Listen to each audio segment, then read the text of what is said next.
Hai, halo Tribuners, kembali lagi dalam program Tribun News on Cam. Pada kesempatan kali ini, saya sudah mendatangkan salah seorang arsitek asal Surabaya nih, bernama Mas Andi Rahman, yang mana dia bukan sekedar arsitek aja, karena dia memiliki segudang prestasi ya di bidang arsitek tersebut.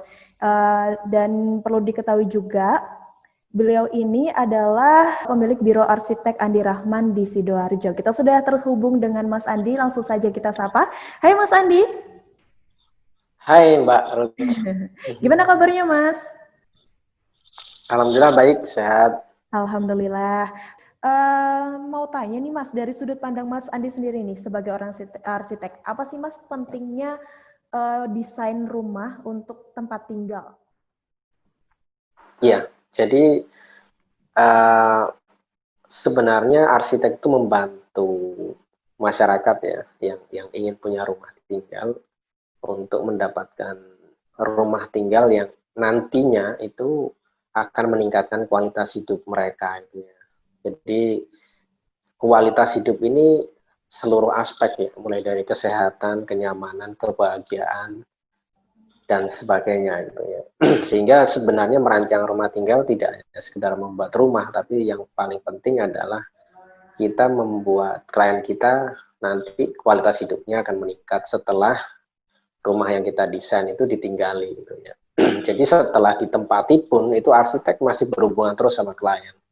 Jadi kita sama klien masih berhubungan baik ya. Jadi kalau ada apa-apa mereka akan masih kontak kita, kalau ada masalah mereka minta konsultasi sama kita seperti itu.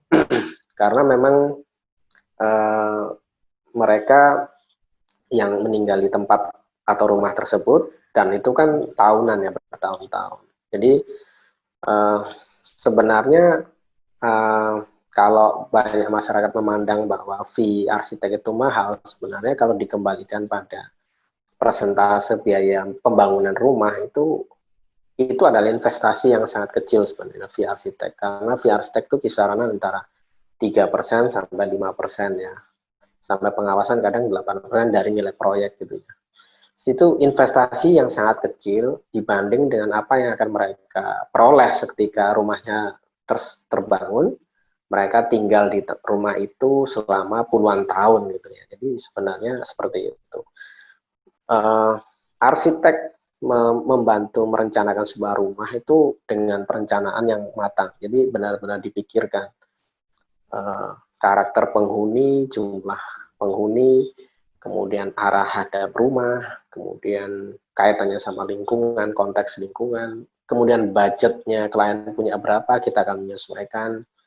Lalu dengan perencanaan yang baik, maka pembengkakan itu bisa diminimalisir ya, dengan bila kita membangun rumah tanpa perencanaan. Karena nanti rumahnya jadi gelap, tidak sehat, panas, akhirnya bongkar kayak gitu, sehingga akan lebih mahal. Nah, rumahnya akan membengkak dan tidak maksimal gitu ya, sudah biayanya lebih mahal dan tidak maksimal biaya bangun. Jadi sangat penting sebenarnya yang perlu dipahami masyarakat bahwa kalau kalau mau membangun rumah maka harus dibantu oleh ahlinya itu, dan ahlinya itu adalah arsitek gitu. Karena kalau sudah dibantu ahlinya maka rumah itu insya Allah akan maksimal. Sama seperti yang profesi yang apapun juga kan, kalau kita mau, bila kita sakit ya kita akan minta tolong ke dokter karena dokter kan memang ahlinya yang memahami penyakit. Jadi sama seperti itu sih. Ya, jadi bisa disimpulkan bahwa desain rumah untuk tempat tinggal itu memang penting untuk kenyamanan orang yang ada di situ sendiri ya, Mas ya. Ya, Untuk tidak hanya nyaman kenyamanan. tapi meningkatkan kualitas hidup. Oke, Ya. baiklah. Meskipun tahun 2020 ini emang sangat-sangat memprihatinkan sekali ya Mas ya, dari berbagai bidang apapun itu. Tapi kira-kira di tahun 2020 ini tuh tetap ada tren desain rumah tersendiri nggak sih, Mas? Ya, pastinya Mbak, karena memang ini juga merespon COVID ya. Jadi gaya hidup masyarakat pun kan juga berubah karena dampak dari COVID ini, sehingga uh, seluruh seluruh bidang juga terpengaruh, termasuk arsitektur masuk rumah ya, desain rumah. Jadi kalau yang sekarang trennya rumah itu lebih pada bagaimana rumah itu memiliki pencahayaan alam yang banyak, kemudian sirkulasi udara yang maksimal, kemudian ada ruang-ruang terbuka yang tujuannya adalah supaya di dalam ruang itu tidak terjadi ruang-ruang yang gelap, kemudian pengap, dan tidak yang menyebabkan ada virus dan bakteri yang akan tinggal di dalam ruang, di dalam rumah itu ya. Jadi tren-tren sekarang rumahnya lebih terbuka, kemudian juga ada tempat-tempat untuk membersihkan diri di depan ya, wastafel atau tempat ruangan untuk melepas pakaian kotor, kemudian membersihkan diri, baru kemudian masuk rumah.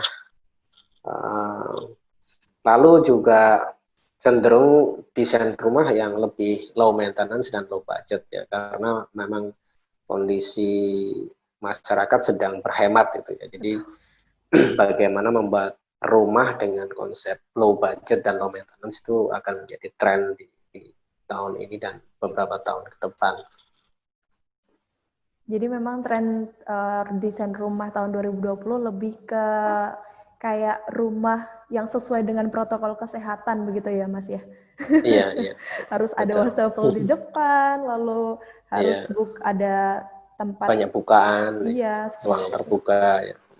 Dan ini lebih kayak mau minta tips-tipsnya sih Mas. Gimana sih kan kalau misalnya kita nih, misalnya saya kan adalah seorang karyawan dengan gaji UMR. Gaji UMR yang kalau misalnya mau beli rumah kan mungkin kayak udah ada nih kayak desain rumah perumahan seperti itu. Nah, bagaimana sih Mas ngakalinya supaya rumahnya itu tuh kan kalau misalnya desain perumahan kan monoton semuanya sama seperti itu ya Mas. Gimana sih supaya kita tetap bisa merasa nyaman di desain yang sudah ditentukan oleh developer? Ya, benar sekali. Jadi memang sifat manusia itu kan pada hakikatnya kan tidak mau sama ya, karena kita tiap orang itu kan beda, sehingga itu juga yang terjadi di rumah para keluarga yang beli rumah dari perumahan yang bentuknya sama, warnanya sama, modelnya sama, sehingga pasti setelah mereka beli mereka akan mengubah ya, karena sifat dasar manusia kan pengen beda.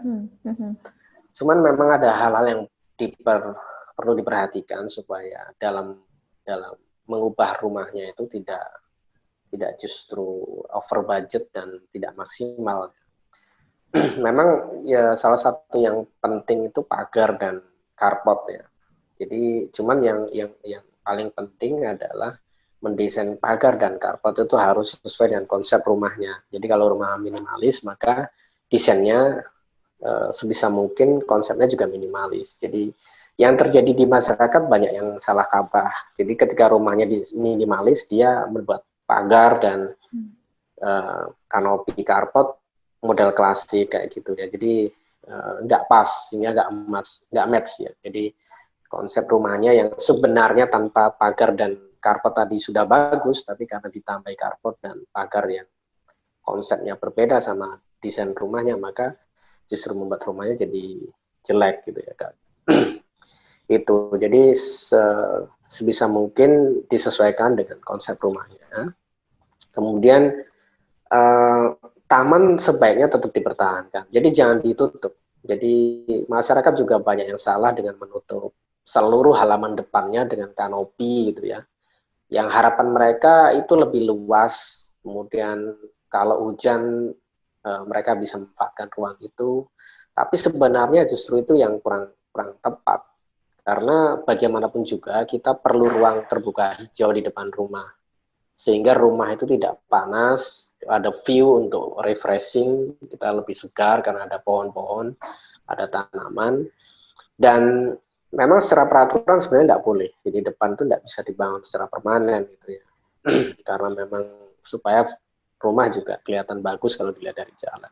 Tapi fungsi yang paling penting adalah supaya ada penghijauan. Kalau kalau nggak ada penghijauan ini yang akan berdampak secara global ya, sehingga bumi semakin panas. Itu kemudian pengembangan juga secukupnya. Jadi pengembangan itu jangan langsung belakang misalkan ya. Banyak sekali masyarakat yang ketika membeli rumah tipe 36, 45 itu mereka juga salah. Mereka terburu-buru untuk menutup bagian belakangnya dengan semua kanopi dan dijadikan ruang yang justru membuat rumah jadi gelap, sirkulasi udara tidak jalan, dia siang selalu menyalakan lampu, panas dan tidak nyaman itu ya. Rumah tidak sehat karena tidak ada sirkulasi udara yang dimana angin bisa masuk dari depan dan keluar dari belakang. Ini berbahaya buat kesehatan dan kenyamanan. Jadi yang paling pas adalah mengembangkan rumah secara bertahap. Jadi kalau masih pasangan muda, suami istri yang masih muda, belum punya anak atau anak satu, yang dikembangkan belakang cuma dapur sama ruang makan, itu aja cukup. Karena taman harus tetap dipertahankan. Nah, karena rata-rata tipe 36 sudah punya 2 kamar. Nah, 1 kamar kan sudah bisa buat anaknya nanti. Anak 1 atau 2, kalau gendernya sama kan bisa 1 kamar. Masih bisa. Jadi jangan terburu-buru menutup. Jadi sebaiknya bertahap, disesuaikan dengan kebutuhan. Kemudian kalau memang nanti mau bertambah misalnya anaknya 3 atau 4 yang perlu kamar lagi, lebih baik dikembangkan ke atas. Karena dengan begitu kita tetap punya ruang terbuka di depan dan belakang, tetap nyaman, tetap sehat, dan jadi lebih luas ya. Jadi di lantai 2 bisa jadi ruang yang cukup luas untuk nambah kamar dan ruang santai dan lain sebagainya. Itu sih, Mbak. Lalu kalau untuk rumah yang kebanyakan barang nih Mas, gimana sih tipsnya buat bisa bikin rumahnya tuh nggak kelihatan padat banget gitu? Ya, sebenarnya yang paling penting itu adalah mengubah mindset penghuni, Mbak. Jadi yang paling penting adalah mengubah mindset pemilik rumah. Jadi memang itu kebiasaan ya, tapi harus diubah. Jadi kalau memang kita tidak punya barang yang memang tidak terpakai, itu sebaiknya jangan ditimbun. Karena nanti semakin lama akan semakin penuh rumahnya. Jadi jangan punya kebiasaan itu ya, karena mengingat rumah-rumah di perumahan pada umumnya kan luas lahannya sempit-sempit, kecil-kecil, sehingga sebisa mungkin memang kalau tidak perlu tidak usah disimpan. Jadi secara berkala entah itu dijual atau dikeluarkan atau diberikan, disedekahkan seperti itu ya. Karena sebenarnya itu juga yang membuat rumah kita jadi sumpek sebenarnya, karena terlalu banyak barang yang sebenarnya kita tidak butuh sebenarnya. Jadi kadang kita itu merasa eman terus ditaruh di mana gitu ya, tapi tidak pernah kita pakai selama bertahun-tahun sebenarnya. Karena memang ya itu saja, hanya perasaan kita aja yang, tapi itu mengorbankan kenyamanan gitu ya. Karena rumah semakin lama semakin penuh, semakin sumpek, semakin tidak nyaman akhirnya. Karena juga di sisi yang lain, barang-barang itu menyimpan debu dan bisa menjadi tempat sarangnya tikus dan lain sebagainya gitu kan. Yang itu juga kaitannya sama kesehatan. Cuman saran saya memang sebisa mungkin punya gudang. Sehingga barang-barang itu ya ditaruh di gudang, jangan ditaruh di ruang keluarga, ruang makan, kamar seperti itu. Ya emang terkadang kan kalau emak-emak gitu kan Mas, baru pertama kali nih saya punya ini, nggak mungkin saya buang, mungkin gitu ya. Jadinya mungkin kayak nggak akan saya buang ini, akan saya simpan terus sampai besok saya sudah beranak cucu. Terima kasih sudah nonton. Jangan lupa like, subscribe, dan share ya.